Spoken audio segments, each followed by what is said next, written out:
So Pete Hoekstra is the U.S. ambassador to Canada right now, and he seems to be down to dig his own grave, I guess, because he's not very good at talking to Canadians. So this is at the business B7, like this is a business summit in Canada. This was from May 2025, May 16th. Yeah, that guy. Yeah. Truly an honest and wise man. Would you please take back the remark about burnt politicians? Or name the politician that was burned in the Netherlands? Thank you. Why don't you answer the question? This is not how this works, guys. This is the Netherlands. You have to answer questions. Please, this is not how it works. I gotta say, the Trump administration has the best people, the very best people that are definitely hired on merit and not DEI at all. But let's get to what Pete Hoekstra said. In getting ready for today, one of the questions that people said, well, there's uncertainty in those types of things, and there is. Won't deny that for a minute. You'll think? And there is. Won't deny Listen to that voice crack. People said, well, there's uncertainty in those types of things, and there is. Won't deny that. There is. Is there, Hoekstra? For a minute. But then someone said, is America open for business? And it's like, excuse me, have you not been watching? America is open for business. And as the B7, a group that leads the world, we anticipate and hope that you are all open for business as well, and that when we are... Sir, when you tariff everyone, remember, he's speaking to Canadians. When you tariff the shit and be like, well, you're actually going to pay the tariff, other country, as if that makes any fucking sense, then you're not exactly open to business. You're only open to business in your own country. Trump's whole shebang is about bringing jobs, manufacturing jobs and shit back to America. That's his whole excuse for his grift to just make him and his friends money, which is actually what's happening. But... so he's so bizarre. It's so bizarre that, like, these fucking American grifters show up in other countries and think that the other countries are going to respond and react as if they're speaking in America. We're back to this idea that there's only America and not America, and anything that's not America doesn't matter. All open for business. It's a better and it's a safer world. Okay, we can lead the world in a number of initiatives. We have strong cooperation.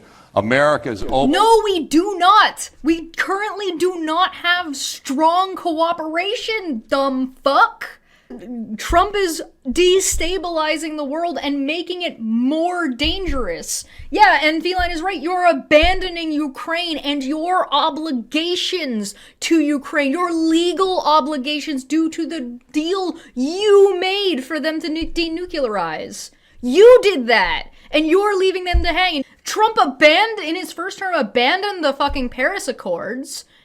Dio's right, it's always Europe who's cleaning up after the US's messes. Look at the fallout after Afghanistan, Iraq, Libya, and Ukraine, and the climate change is next on the list. Yeah, the destruction of national parks is going to be a really big deal. Open to doing business. We're open to doing business with you, our friends, and as you can see that, in the last week, it's also indicated we're open for business in the Middle East. Okay, I think I woke up on... You really think it's a good idea to mention the fucking obviously corrupt acceptance of the Qatar plane? Like Canada doesn't know what the fuck is going on?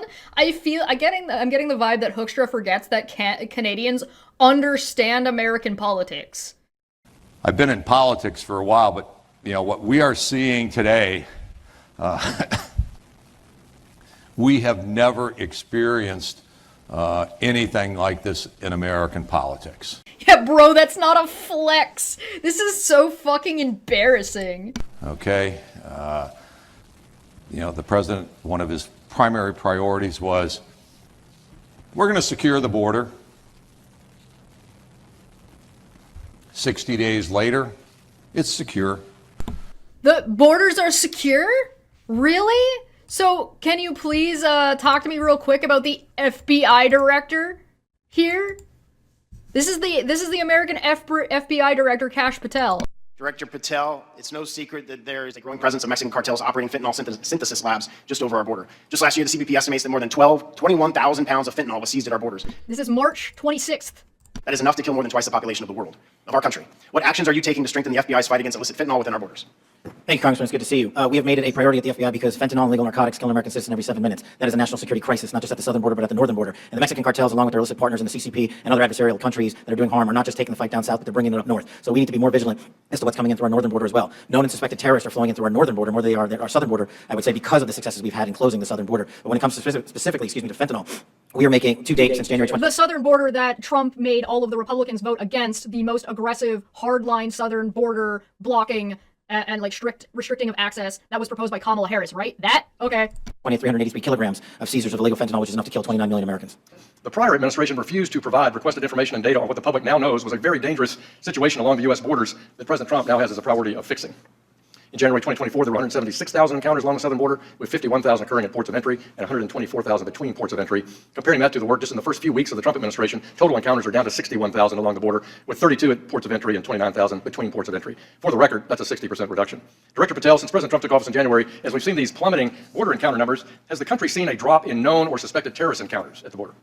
Thank you, Congressman. It's one of the issues I really wanted to address today. And I think the country deserves to know that known or suspected terrorists, KSTs, are coming in with much less frequency at the southern border. In fact, if my information is correct, 2 since January 20th. And they're coming in with much greater frequency in the northern border. And since January 20th, that number is 34. And those metrics carry out over the last year in terms of ratio. So what it tells me is that known or suspected terrorists, the individuals that want to do the most harm to this country, are utilizing the northern border, and we got to refocus assets up there. Yeah, which I think is good. And I'm glad the prior administration did declassify the ISIS arrests in Philadelphia and did declassify the citizen that was coming across the northern border to do harm on Election Day. That's But you know who has to get to step in is Canada, because they're making it up there and shipping it down here. And I don't care about getting into this debate about making someone the 51st state or not, but they are our partner in the north. And say what you want about Mexico, but they helped us seal the southern border. The facts speak for themselves. The border that's open, I'll give you a statistic that I gave to Congress that nobody's paying attention to. Over 300 known or suspected terrorists crossed into this country last year illegally. Known or suspected terrorists, not illegals.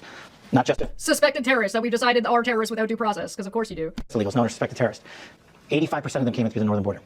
Wow. This year, 100 known or suspected terrorists have crossed into this country illegally. 64 are south and north. General. What's the citation for that statistic? Great question. Next question. By the way, CBSA operation leads to seizures of fentanyl and other narcotics. Kilograms of fentanyl and other narcotics were seized by the Canadian Border Service Agency, CBSA, as a result of a large-scale operation. Quote, during the operation, Border Service officers examined shipments with a special focus on mail, air freight, and sea containers going to the United States, a CBSA press release reads. There were 2,600 seizures. Of those, 67.5% were illegal narcotics coming to Canada from the United States. So how about maybe you go fuck yourself? And look at the numbers we're talking about here. Like, let's be real here. Although I do like the 249 cannabis and cannabis-related product seizures, because that would be solely an issue for Americans, not for Canadians. That's just a you problem. I do also like that that's the highest one. Yeah, 99% of illegal crossings across our southern border have ended.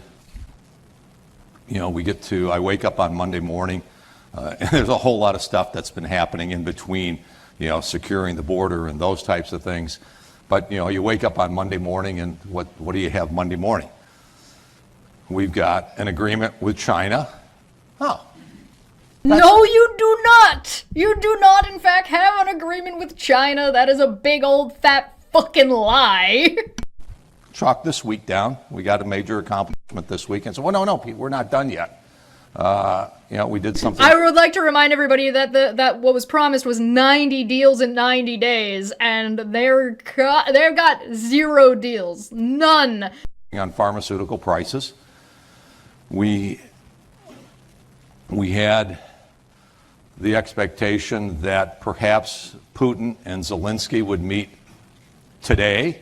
We had expectations that perhaps Putin and Zelensky would meet today. You mean the agreement that Putin demanded that Zelensky capitulated to, and then Putin didn't fucking show up because fucking your president's a goddamn joke? Fuck. Didn't happen. But, you know, then we did secure, again with our friends, we secured the release of an American hostage. So you are capable of negotiating and having people return to the country from another country, but for some reason you can't with Garcia or any of the other people that shouldn't fucking be in El Salvador right now, which is all of them? On Monday or Tuesday, but it was announced on Monday. Ooh. And I think we got a plane, okay? You're actually gonna bring up the Qatar plane! You're insane! They're laughing at him! And I think we got a plane, okay? Just a little plane. We've got lots of planes in Washington. I suggested that the president, Mr. President, we don't have a plane in Canada. Oh, so he wants the Qatar plane. What the fuck? Oh boy. If you've got an extra one, we can, because this is a big country. I could use a plane to fly from here to Vancouver to all the places that you mentioned, although I'm not sure. We don't like you. We're not helping you out. Canada's not gonna bribe fucking Pete Hoekstra with a fucking plane.